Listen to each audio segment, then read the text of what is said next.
Namo Namaha to one and all. I'm very happy to share my thoughts today. Uh, I thank you, Shri Narendra Ji Joshi, for inviting me for this wonderful program.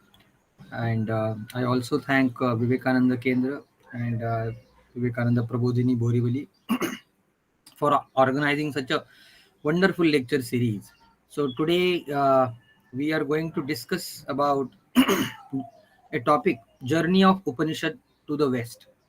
Before we start discussing about this idea, let me tell you a brief outline of my lecture. I'll be not talking about what are Upanishads, what are principal Upanishads, and what are the ingredients and what are the nitty-gritties of points over discussed there. My thorough focus will be on how Upanishads travel to the West, to different countries, and I have taken 6 important countries. And the inspiration behind this particular lecture is one book that I went through when I was a student of Masters of English at Pune University, and it was written by Swami Tathagatananda, and the title of that book is the same that I have taken for the discussion, and it is published by Vivekananda Kendra. Ramkrishna Mission. Ramkrishna Mission has published it, and it's a wonderful book. I recommend each and every one should go through that book. And today's lecture is nothing but a kind of a trailer in one, and whatever our 1 hour which has been provided to me. In that, I'll try to discuss some of the aspects which are there. I hope you all are aware about Vedas, Upanishads, and Brahmanas, Aranyakas, Puranas, Arsha Mahakavyas, and we have wonderful galaxy of books. And I know Vivekananda Kendra is doing activities in this field also. Know Your Motherland and Know Your Culture. So there are various programs have been known about it. So in that series, today we are also going to understand how Upanishads have influenced um, the entire thought ethos of the Western world. And another very important aspect, I remember some 2 years back when I had been to London. The same lecture I have delivered in HSS, Hindu Swayam Sevak Sangha. They have arranged this lecture over there, and the topic there was Western scholars of Upanishad. So how Western people studied it. That was the general idea.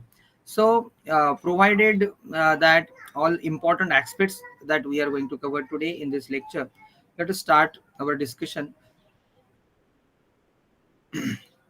So journey of Upanishads to the West. A brief profile of Upanishads. Is a slide visible, sir? No, sir, not yet visible. Okay. So, sorry. The thing is, we all know about Upanishads. How many Upanishads are there? And there are more than 100 Upanishads, as they say. So, there is a, yeah, now you can see the screen. Yes, sir? Yes. Okay. So, we all know that Vedas, Brahmanas, Aranyakas, and Upanishads are generally taken to be very important aspects of Vedic literature. And Upanishads uh, is considered as specifically Vivekananda has popularized it when he was invited, rather, he went to Chicago and for the World Parliament of Religions. He spoke about various aspects of Indian ethos, and he has propounded the ideas of Upanishads, and somewhere he has also quoted that whatever I said, I have quoted all the time Upanishads. So Vivekananda has said in that way. So Upanishad is also called as Vedanta or Brahma Vidya. So we all know the cultural importance of Upanishads. So let us understand what is Upanishad quickly. Upa, then Upa plus Ni plus Sad. That is the Sandhi in Sanskrit, as we talk about Upanishad.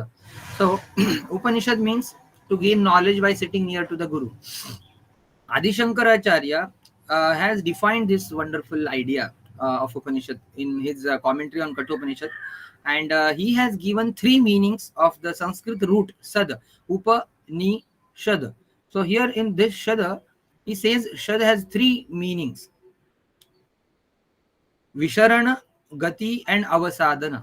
So Visharana stands for destroying the ignorance. Gati or Gamanam, it means going to the knowledge or attaining that knowledge or going to that evolved being, a kind of a balanced human being, kind of a state of mind. That is Gamanam. And third one is Avasadhanam, that is wearing out of samskara or loosening the bond of samsara. So according to him, Upanishad works in three steps, So it destroys our ignorance, it gives us knowledge, and it also loosens the bond of samsara. Okay, vidyate hridaya granthi chidyate sarva samshayah, as some of the important verses which we quote many a times. It says that we become one with the Almighty. So how many Upanishads are there? So there are about 250 Upanishads. It is, general estimate. People in the scholars are debating on the issues, but I have read somewhere that more than 250 Upanishads are also there, but there are some 10 principal Upanishads. So what are those 10 principal Upanishads? There is a shloka: Isha Kena Katha Prashna Munda Mandukya Taittirihi Chandogyam Aitareyam Cha Brihadaranyakam Tatha. So Ishopanishad, Kenopanishad, Kathopanishad, Prashnopanishad, Mundakopanishad, Mandukyopanishad, Taittiriyopanishad, Chandogya, Aitareya, and Brihadaranya. And there is another Upanishad on which Sri Adi Shankaracharya has commented, and that is Shvetashvatara Upanishad. So this is about the number of Upanishads, how many Upanishads we have. Now, exactly why Upanishads are important. काय म्हणत होत्या, So, 10वा अध्याय गेल्या वेळेला पटकन खूप घाईत संपवला sir, असं वाटलं sir, का? kindly, sir, kindly mute yourself. Point cover केले होते. Narendra sir, kindly mute yourself. Hello. So, essence of the Upanishad. The Upanishads contain the very essence of the Vedas and are also referred to as Vedanta because they constitute the concluding portion of Vedas. Why it is called as Vedanta? Because it is Ante Nishtati Vedasya iti Vedanta, and that is why it is also called as Vedanta. So, in India, philosophy is called as Darshanam. We don't call it as a philosophy; we call it as Darshanam, that which provides a vision of truth. Okay, so both as a philosophy and as a religion, Vedanta holds that the ultimate fulfillment of human life lies in the search for and realization of the supreme truth and Atman, that is Brahman. So Tattvamasi, that we say, Tattvamasi Ayam Atma Brahma, there are 4 Mahagavakyas. So this declared oneness of the individual and God is the most inspiring message of Upanishads, or Vedanta. So knowledge of the impressive spectrum of power hidden within us is the Atman, and is a singular contribution to the world of Indian heritage. It has been quoted. So this is the essence of Upanishads. So why Western scholars were impressed by Upanishads? So let us come to the point that we are discussing about. So the basic understanding we should have about is, to rule a country like India, they wanted to understand the very core of Indian ethos. We all know that India was still, we feel that colonial hangover. India was ruled by Britishers for more than 250 years, but their way of ruling India was very different. So how do they do that? They came to know that if you wish to rule a country like India, you should know the ethos. They started learning Sanskrit then. One aspect is, we all know about that, and many a times in the present day also conversion rackets are being hatched out. We all know about it. But they wanted to convert a large number of people of India to Christianity, and that was also one aspect that they have started learning Sanskrit. And so that they could understand the ethos by learning Sanskrit and trying to translate their literature into Sanskrit. So that was also one idea. That is why they were, that is one. I'm not saying that all the scholars were having this missionary motive, but yes, initially it was. And to destroy the narrative of United India, we talk about, the Shrestha Bharat, Ek Bharat, Shrestha Bharat, and we are celebrating 75th birth anniversary, the freedom struggle. So the thing is, to destroy the narrative of United India, they wanted to study Sanskrit, and this Aryan invasion theory they have come out. And then a very important thing is also very much there, that is thirst for knowledge and sincerity to learn other languages was also instrumental, and that is why Western scholars were impressed by the Upanishads. And they have evolved with a disciplined and systematic study of any language. If you will find out, my dear friends, that all important major Indian languages, their grammars have been written by British people. So if you come to Thane Gazette or other kind of things, where then collectors of Thane district, they have come out with some interesting documents, the gadgets, and they have written discipline and systematic bifurcation of the data that they have collected. So wonderful thing. So that we should learn from them. So that was the first idea. Now how the leading countries of the West. Now, in my presentation, I have taken these countries: Greece, France, Germany, England, US, and Russia. They received the Indian Upanishadic thought. So that will be the crux of my presentation. So let us start with how Greek people were influenced by that first. As we were discussing about British rule in India, Britishers, what they did, they have taken out our books and they have popularized it in their sense. They have translated into English. They have given it to other public. But before that, still Britishers come to India. Before the Greek scholars, I hope you all know about Plato, Socrates, and other things. So, so the book that I was referring to, Journey of Upanishads to the West by Tathagatananda, this book refutes, some Greek scholars refutes the popular notion that it's Alexander's invasion in 326-27 BC. India became open to all sorts of influences from Greece. So they refute this argument. This is, before Alexander's invasion also, Greek people used to come to India, and long before Alexander's invasion, Pythagoras had perhaps traveled to India in 6th century BC, and that his theory of harmony of the spheres reflected the esoteric use of numbers in the Vedas and the Upanishads. So that is also one argument given by Swami Tathagatananda. Socrates, he had occasion to meet an Indian philosopher in the course of roaming on the street of Athens, and was greatly moved by the latter's Upanishadic observation that humans, the relative, could be properly understood only in the light of understanding of the divine, that is absolute. So in this way, Greek scholars were influenced. Even the Indian influence is most discernible in the writings of Plato. His myth of the cave reflecting the Vedantic doctrine of Maya. So his myth of cave is very famous in the philosophical discussions, and it says that it is reflection of Vedantic doctrine of Maya, and that Maya has been discussed by Adi Shankaracharya. I remember a line from Dakshinamurti Stotra. He says, Vishwam Darpana Drishamana Nagari Tulyam Nijantargatam. So, as if, it's like a city in the mirror. His concept of showing its similarity to the Upanishadic concept of Atman, and his idea of omniscience somewhat similar to Jnana Yoga. So here we can find out some interaction with Greek scholars and Upanishadic thought. Max Muller was startled to note the similarity between Plato's language and that of Upanishads. So it has been recorded, my dear friends. And Erwick went to the length of observing that most of Plato's Republic was paraphrasing of Indian ideas. So there are references, there are books available. We should go through all these things. I'm making some passing comments over here. Within the stipulated time, we need to conclude this. In modern time, the Greek mind turned to India in the quest for its spiritual wisdom when Demetrius Athens, that is 1760 to 1833, a self-effacing scholar acclaimed as the Plato of this age, embraced India as his second motherland, lived a life of penury in his adopted country, and breathed his last in his beloved Varanasi, proving himself to be one of the earliest and ablest pioneer of Indology. So these people have taken impression from India because of its cultural roots. On the whole, the Greek culture, of which the rest of Europe is inheritor and descendant, was practically rather than contemplative, this worldly rather than otherworldly. So please understand, this worldly and otherworldly. This worldly, that is, we talk about this place where we are living, and otherworldly is we talk about moksha and other places that after Atman goes out.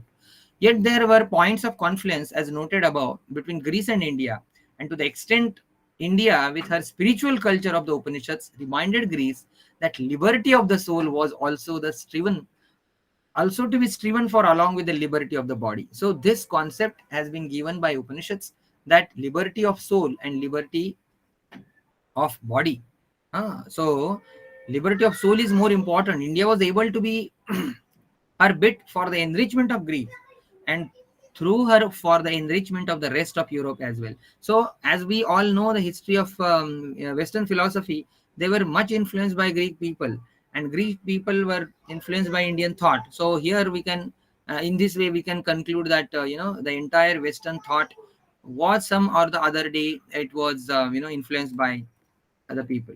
Now, how it began. So, how Upanishads were translated, how basically these ideas have been mentioned. So, let us understand with this. Now, how beginning the Persian translation was, it has been summoned by Narashuko. We all know his brother of Aurangzeb. He was said to be a scholar, and he has summoned some pandits to translate 50 Upanishads from Sanskrit to Farsi. And this book, which has been mentioned here in the slide, Sirre Akbar, that is the name. And he has translated 50 Upanishads, and it is available with Chaukhamba Prakashan. You will find out this in the picture that he is translating, rather, he is supervising the work, how people are, translating the Upanishads. So what happened, that's translation, Persian translation, 1671 was instrumental in getting it translated to Western world. So this is very important. If we need to study the journey of Upanishads to the West, we need to understand the first starting point, this Persian translation. Then Francis Bernier, he is a French scholar. Now we are studying French scholars, those who have journey of Upanishads to the France, for example, to France. So it is also called as Oriental Renaissance, because Francis Bernier brought a broad Persian translation of Upanishads to France in 1671. And then what happens, the French interest in India's spiritual literature awakened by this event received a boost when Voltaire received the copy of a Yajurveda in 1760. Voltaire, a famous philosopher, writer, and he received the gift copy of Yajurveda, which he regarded as the most precious for which the West was ever indebted to the East. And then another fellow, Eugene Burnoff, he translated Brihadaranyaka Upanishad. So please understand the copy, that is Persian copy, and that Persian copy was getting translated. And this fellow, a very, very important person, this is a major contribution he has made, called Anquetil Duperron. Anquetil Duperron was a traveler. He has taken a lot of efforts to get the copy of Upanishads, and he used to call it as Upanikhat. And this is the first, the front page as we think of the book. And he has translated in 1802. It is the Latin version. Please understand this. So, Upanishads from Persian, it has been translated by Anquetil Duperron in Latin under the title Upanikhat.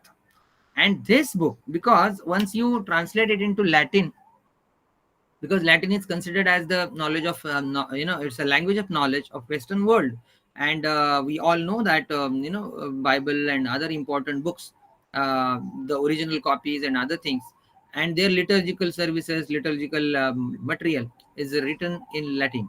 So this book attracted the minds of the greatest philosophers of Europe, including Schopenhauer and Paul Dusser.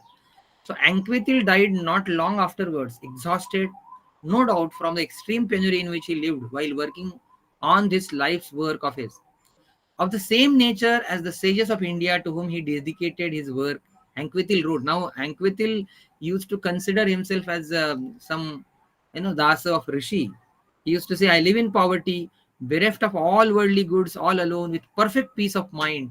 I await the dissolution of the body, which is not far off to me. That the grinding poverty could not unnerve the sage that Anquetil was, could be seen from what he went on to write of himself. He says, with unceasing effort, I aspire to God, the highest and most perfect being. So, what the study of Upanishad taught him, Anquetil, died peacefully. He said, even if I am living in poverty, but there is a complete, perfect peace that I can understand. And another very important person, another very important French scholar is Romain Rolland. I hope you all know about this name.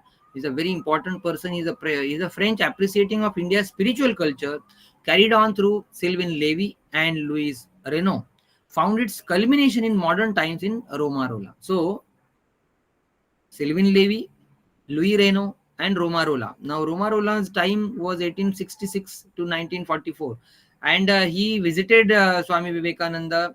Romarola expounded the West Vedanta's two greatest examples, Sri Ramakrishna and Sri Swami Vivekananda, by publishing their biographies, namely the Life of Ramakrishna and the Life of Swami Vivekananda, and the Universal Gospel, published in 1929 and 1931 respectively. So these two books are must read for all the people, those who are studying Indian thought, because he was a French fellow, wrote books in French and in English also.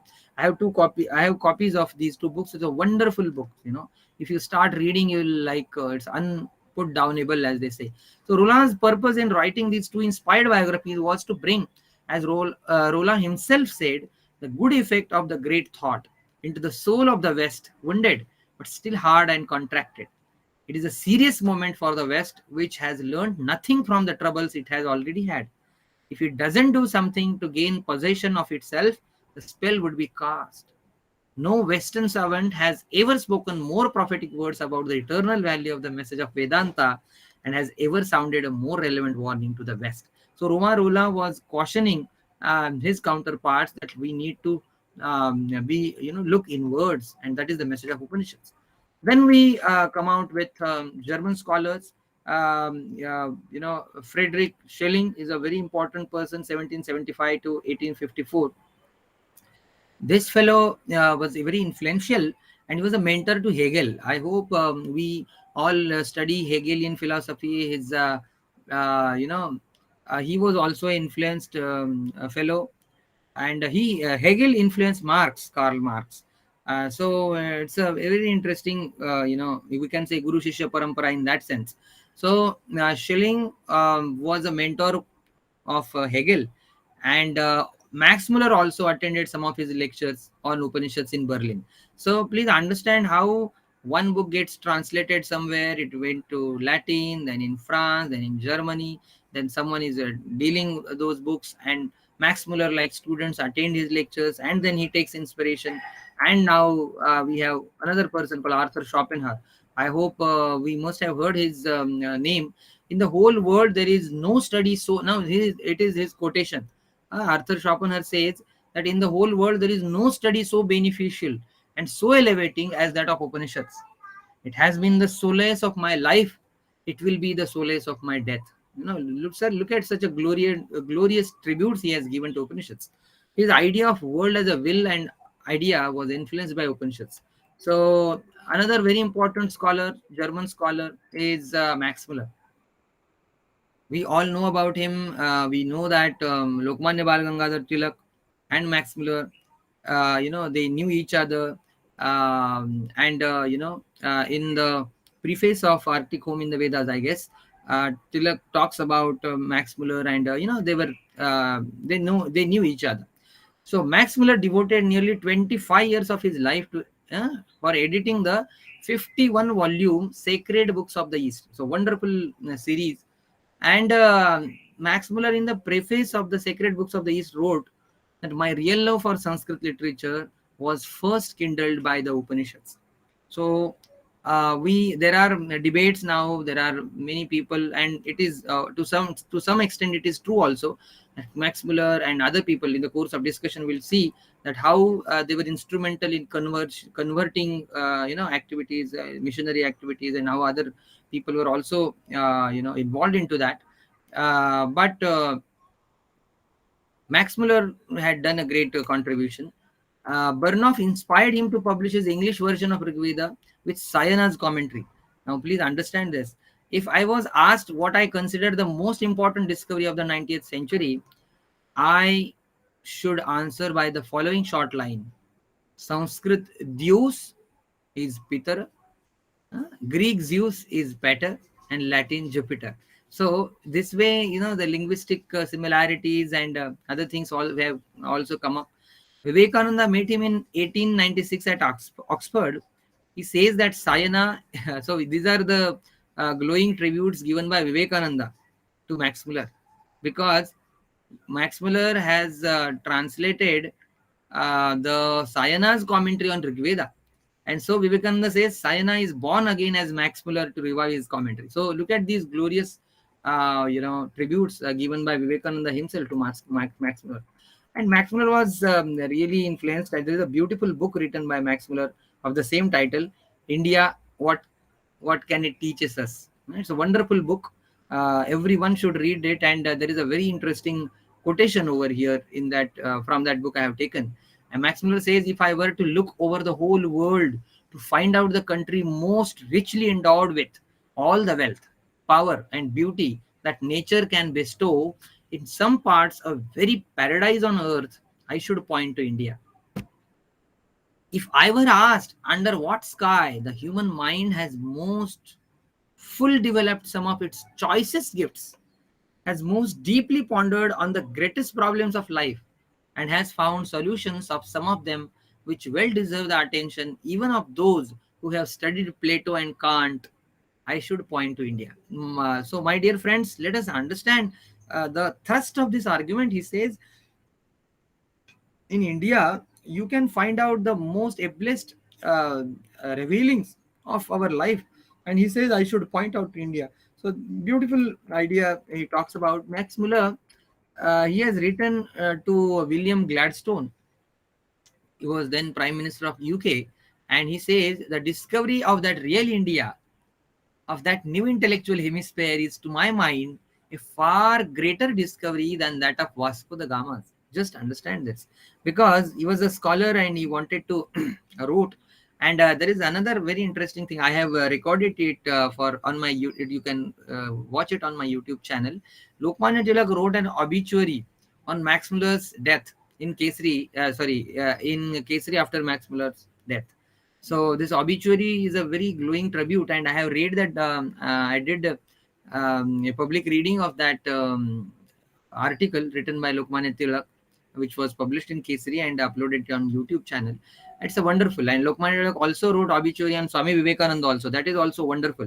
In Kesari, a person of Lokmanya Tilak's stature is writing obituaries on these two scholars. They are really wonderful. We should read that. So Max Muller had done a great contribution. I said translations of Rig Veda, and then the 51 volumes, journey, this sacred books of the East. So this is a major contribution he has made. Then another German scholar called Paul Dusson, he has wrote a book called 60 Upanishads of the Veda. Paul Dusson was acknowledged as his higher and successor by Max Muller himself, immensely enriched Upanishadic study in the West. So look at that. Schilling was teaching Upanishads in Berlin. Then Max Muller attended it. Max Muller is taking Paul Dusson as his higher or successor. Now this successor is intellectual successor, not the property that they were talking about. So this tradition we talk about, Guru Shishya Parampara, we can say. So they have been immensely enriched by Upanishad studies in the West. So Dusson has written books like Philosophy of Upanishad and the book 60 Upanishads. According to him, the real discovery in Upanishads is Atman and Brahman. This is another very important idea, friends, that Dusson in the lecture delivered in Royal Asiatic Society, Bombay in 1893 says, the system of Advaita as founded in Upanishad and Vedanta Sutras and accomplished by Shankara's commentaries on them, equal in rank to Plato and Kant, is one of the most valuable products of genius of mankind. Please understand, Paul Dusson is comparing the commentaries written by Adi Shankara on Upanishads, Vedanta Sutras, Upanishads, to he says equal in the rank to Plato and Kant. So this is very important. Then we come out with we have concluded French scholars, then German scholars. Now let us understand British scholars. We all know that I have initially in the course of my lecture, I said that the Britishers came to India. It was colonization in that sense. East India Company came up, but this fellow William Jones, 1746 to 1794, his Asiatic Society, founded in 1784, gave organized focus and direction to the studies of Upanishads. So how Upanishads was systematically studied by William Jones. He's a founder of Asiatic Society, and he has also translated Ishavasya Upanishad. We all know that Ishavasya Upanishad is a very wonderful and very short Upanishad, and the Ishavasya sarvam yat kinchit jagatyam jagattena tyaktena bhunjitha kridah kasya sviddhanam. A very famous shloka, mantra, as we say, which was very favorite to Mahatma Gandhi. And he used to say that if only one mantra of Ishavasya Upanishad is there, and if the entire literature is vanished, then also Ishavasya Upanishad and this particular mantra can give light to the humanity. So that was the glorious tributes.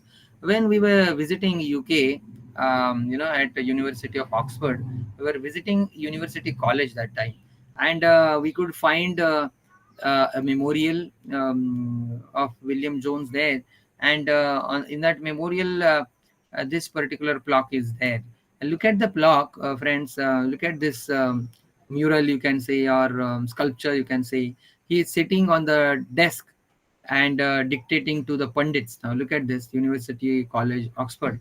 Now it was also debated, and Rajiv Malhotra ji and other people, those who are continuously working in this field, they have also taken objection. They have written letters that you should take out this particular picture from this, because it shows the colonial mindset that look, we are translating and we are doing some great work. And look at the tagline over here, which is mentioned that he formed a digest of Hindu and Mohammedan laws. So he was a judge by profession, William Jones, and he has also translated Manusmriti. So this talks about other things. So another scholars, British scholars like Sir Charles Wilkins, he has translated Gita. The copy he has gifted it to Carlyle and Tolstoy. So Charles Wilkins was instrumental to come out with a study of Upanishads to the West. Another fellow is Horace Wilson. He founded Sanskrit College in Calcutta 1824, and he has translated Rig Veda in English verse form. Please understand, translating Rig Veda in prose form is different, and in the English verse format he has translated, and has come out with 6 volumes covering Sayana's commentaries. So we can get inspired by these people, whatever may be the reasons they have. Look at the thirst of knowledge. Look at the systematic study they could get. A foreigner who doesn't know Sanskrit, who doesn't know anything, comes to India, takes help of Pandits. Then time, there was no dictionaries available that time, and these people could translate. So we need, there may be some cultural relations with these people. Edwin Arnold, another very important person, wrote The Light of Asia and the Bhagavad Gita, the song Celestial. And Mahatma Gandhi was influenced by this book when he was in UK. Then another very important person, British scholar, is Monier Williams. We all use the dictionary that has been published by him. He was a student of Horace Wilson and succeeded the chair of Bowden Professor of Sanskrit at Oxford. Now, please understand, Oxford University, this special chair of Bowden Professor chair was founded by Bowden, a person called Bowden, just to encourage conversion activities in India. Why? The motive of Bowden chair was to study Sanskrit for conversion activities, and now Monier Williams has founded a very interesting institution over there called India Institute in Oxford with the donations of Indians. And he has also published Sanskrit dictionary.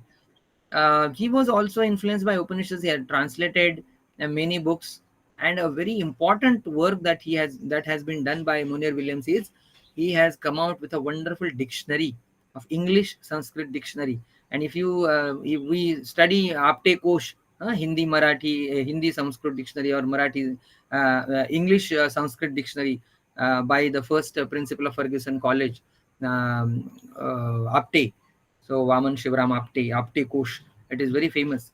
So they say, I have read somewhere, that he was also influenced by the work done by Munir Williams, and on that basis, on that footings, he has come out with this dictionary. So another very important contribution of Munir Williams, the study of India, rather we can say study of Upanishads, we can say that he has founded India Institute. We have visited that place. This is India Institute in Oxford. These are the photographs. The building of the old Indian Institute, now the home of the Oxford Martin School. Now there is no Indian Institute right now, because they have started Martin School there. But you can find out this building over there. You can go there, and there is a plaque. I will be showing you that plaque to you. Is the surviving remnant of ambitious research institution set up by 1884 by Bowdoin professor of Sanskrit, Sir Monier Williams, and it has been dedicated to the learning and literature of India. So this institution, let us come to this block, my dear friends, and you will be surprised that this block, or this cornerstone, or this Sanskrit inscription, we can say that it has been composed by our own Monir Williams. So learning Sanskrit language is different, knowing or translating it is different, and composing verses into that language is also different. And look at that, it's a wonderful. And this Sanskrit inscription says that Shaleyam Prachya Shastranam Jnanottejana Tatparaihi Paropakaribihi Sadbihi Sthapitaryopayogi니. He says Shaleyam, this means this Shala, this institute has been, we have founding it for Prachya Shastranam Shala Iyam. The study of Oriental Institute, we can say that we have coming out, India Institute. For what? Jnanottejana Tatparehi. Those who are having keen interest in studying India, Indic thought. Paropakaribihi Sadbihi. Sthapitaryopayogi니. This is Upayogini of Aryans, and Aryopayogini. Then look at the second verse. He says, Albert Edward Kyato Yuvarajo Mahamana. So King Albert Edward, he was Yuvarajo Mahamanaha. That is, he was of a great caliber and great mind. He was, and he says, Raja Rajeshwari Putras Tat Pratishtham Vedat Swayam. Who is he? The Raja Rajeshwari, that is Queen of England. Raja Rajeshwari Putraha, that is Yuvaraja. Tat Pratishtha Vedat Swami, means he was present on the foundation day of that institution. He is writing. And look at this in the third verse.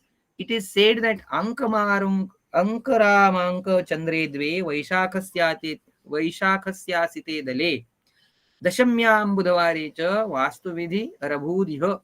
Here, we did Vastu Shanti, Vastu Vidhi here, and Dashamyam Budhavare Cha. So here every Vaishakha, Dashami, Budhvar. So he is talking about the Indian dates.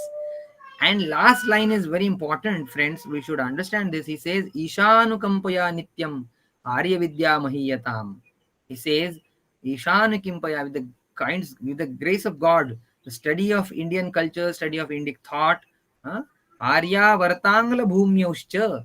Arya Varta plus Angla Bhumi, that is England, and Arya Varta, that is then time, India of that time. Mitho Maitri Vivardhatam. So you can understand the ethos, the idea behind founding this Indian Institute.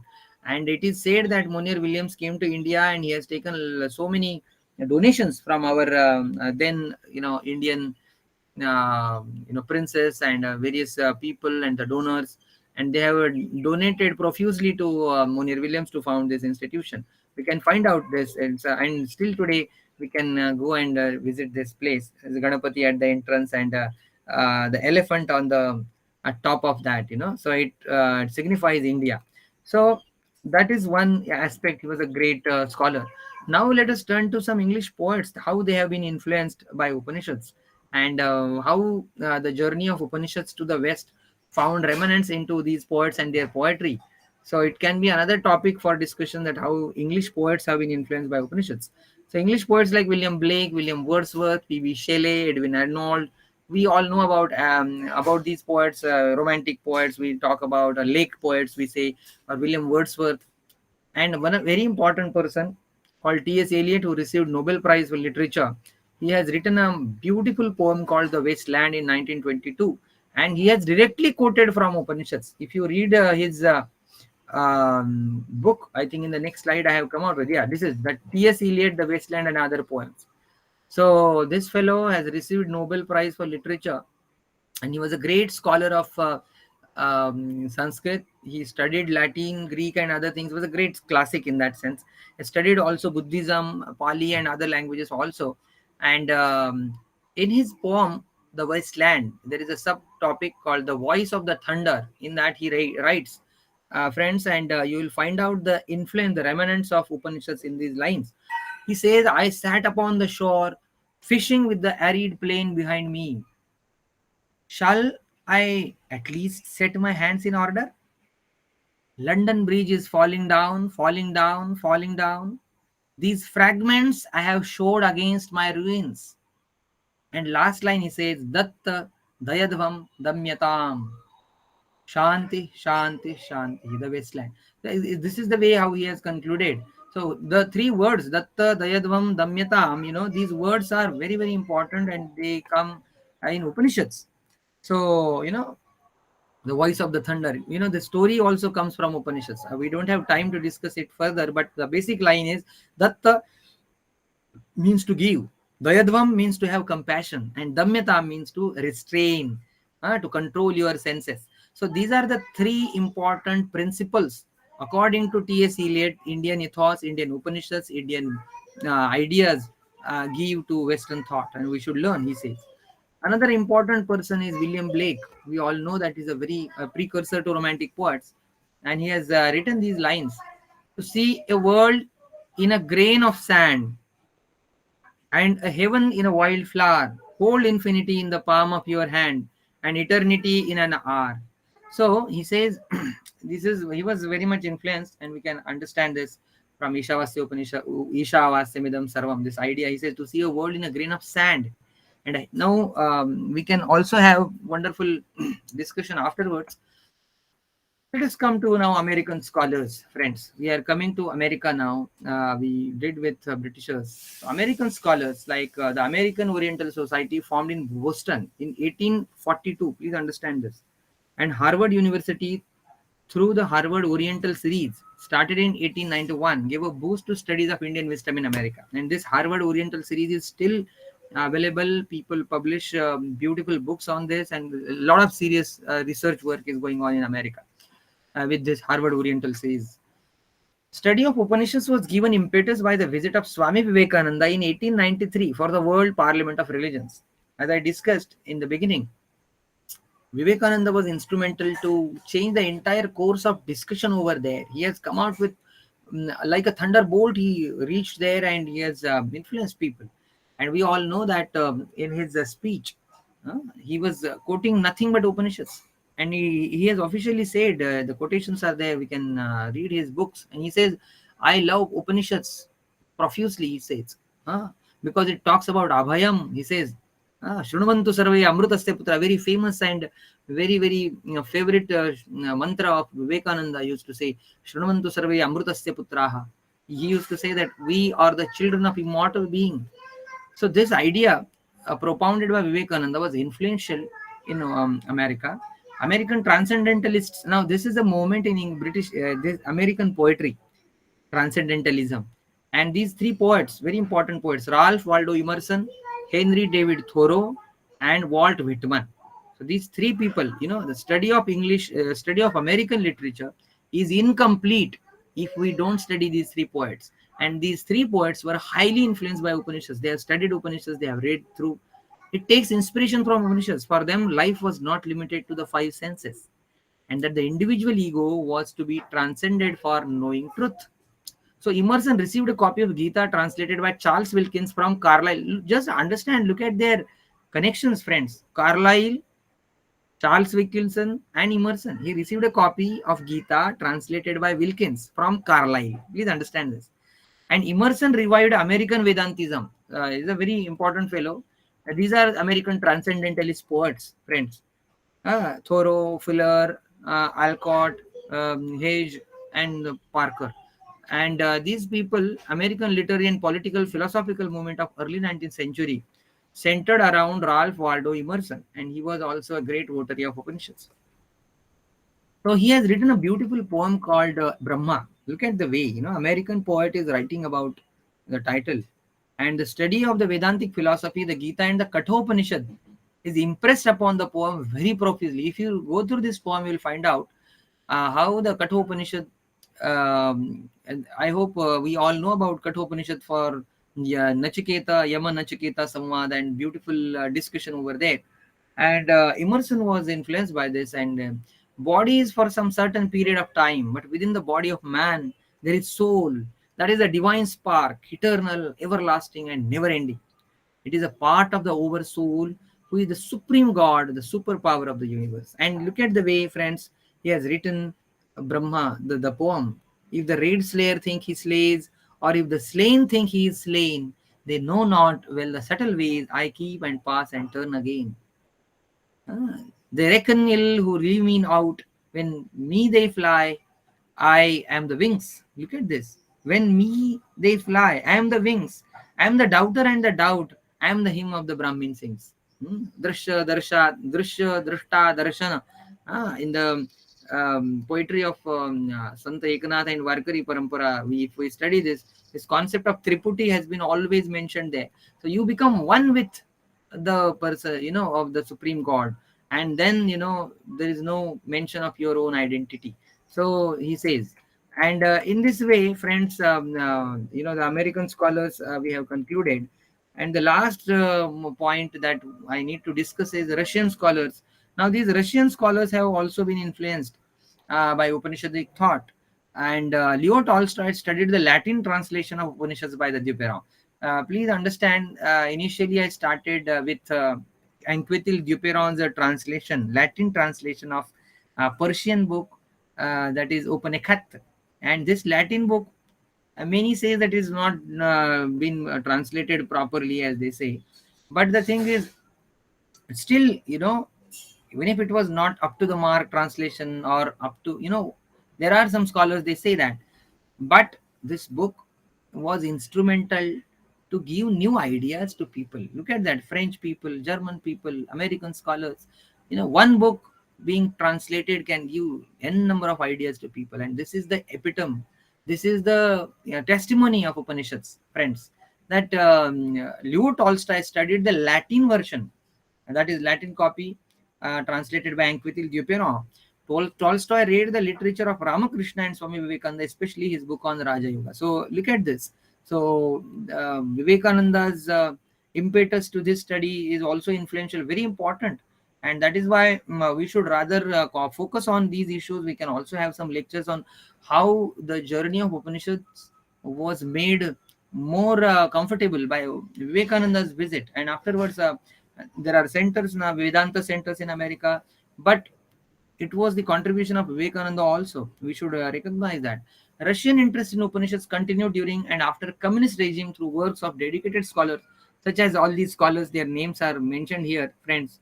So the thing is, we should understand the ethos, why these people were influenced. I have given you just the ideas, how these scholars have been influenced. But I think every slide that I was talking about can lead further to more study, more understanding, more books, and another interpretations. So, given the time, whatever time was allotted to me, I tried to make one very important argument, and that is, if Upanishads are influencing foreign people, they are coming to our place, whatever may be the intentions they had. But look at the systematic study, translations, coming out with the dictionaries, this thirst of knowledge, learning something. Even at the, look at the volume of books, 51 volumes, that sacred books of the East, Max Muller wrote. And I have told you, I have, in the course of our discussion, we have seen the slides also, that how people are working, and still people are working on these things. There is a center, Oxford Center for Hindu Studies, where the translation of Bhagavatam is on the way, and there are many scholars in different countries, Germany, America, France, Japan. In the course of Buddhist studies or Oriental studies or South Asian studies, people are studying Sanskrit, people are studying Upanishads, people are studying our own idea. So we can also think of knowing our own country, knowing our own tradition. The biggest need of studying Upanishads is not outside. I think it is my personal opinion. Indians should start reading our own Indian thought. Unfortunately, we are, the cultural roots. We are coming out of we are uprooting our next generation. We are not teaching them basic things. The other day, I was having a chat with a sixth standard girl in my society. and she's Hindi. Her mother tongue is Hindi. I was just discussing with her, and she was saying, "Sir, uncle, मुझे हिंदी पढ़ना बहुत difficult लगता है." Now, and I was asking about, do you know Tulsidas and something? So she hails from Varanasi, and the next generation doesn't know about Tulsidas, doesn't know Ramcharitmanas, doesn't know Hindi. So this culturally uprooted generation may not help us. So we are again and again taking references of these Western scholars, and we want this dictionary to study, whereas this is our own culture. We should rather be able to understand this. I have one interesting book here, Ishadi Now Upanishads, published by Gita Press, Gorakhpur. We can start at least reading 1 or 2 pages of Upanishads every day. Some or the other day we will understand the meaning, but that connection should be there with us and our culture. And I think 75th birth anniversary of this country, we cannot say it's a birth anniversary, it's a freedom struggle that was reported in that sense, but India is immortal in that sense. We can't just limit the ethos of India in 75 years, thousands and thousands of years together. My dear friends, we are celebrating this. And Vivekananda very famously said, Shrunavantu sarve amrutasya putraha. He says, we are the sons, we are the children of immortals. Let us come together. Let us shed all these problems that we have, and let us study our Upanishads, our own thought, our own ethos. And this idea should be given back to our younger generation so that they stay connected with our roots. And I think this lecture series may be helpful for that cause also. I congratulate the organizers for this series, and I also thank them for giving me this opportunity to talk to people on this particular subject. I personally believe that this subject is very vast in its own sense. We need longer interactions, longer studies and other things. We'll do it in the next some sessions. But today, here I will stop. Thank you very much. This is the book that I was referring to, Journey of the Upanishads to the West, Swami Tathagatananda. It's a must reading. You should must read this book and try to get new ideas by this. So I thank Shri Narendra Joshi sir for inviting me, and thank you very much. Namo Namah.